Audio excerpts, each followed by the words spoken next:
Passport সম্বন্ধে কিছু কথা। এই পাসপোর্ট ছাড়া আমরা বিদেশে যাইতাম পারতাম না। আপনি আমি ইন্ডিয়ার বাড়া যাইতাম পারতাম না, ভারতের বাড়া যাইতাম পারতাম না পাসপোর্ট ছাড়া।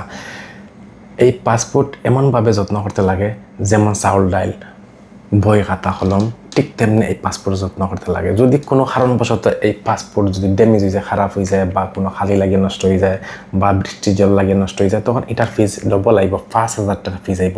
নর্মাল ফিজ পাসপোর্টের আয় 2,500 টাকা, বা রিনিউ করেন বা নর্মাল নতুন বানাইন পাসপোর্ট, তখন 2,500 টাকা ফিজ হয়।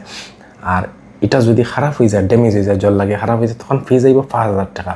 কারণ কোনো সময় আমরা জানি না একটু ড্যামেজ হয়ে গেলো, বা একটু খালিটা নষ্ট হয়ে গেলো, বা এই লেখাটা নষ্ট হয়ে গেলো, বা ফটোটা একটু ড্যামেজ হয়ে গেলো, জল লাগে ফটোটা ড্যামেজ হয়ে গেলো, খারাপ হয়ে গেলো, বা বৃষ্টি জল লাগে বা গাম লাগে খারাপ হয়ে গেলো, তখন আপনার এয়ারপোর্টে একটাই লিব বা এমবেসি একটাই লিব, তখন আপনার বিদেশ যাইতে দিত না। তখন আপনি পাসপোর্টটা রিনিউ করতে লাগবে। রিনিউ করতে সময় আপনার 5,000 টাকা ফিজ লাগবে।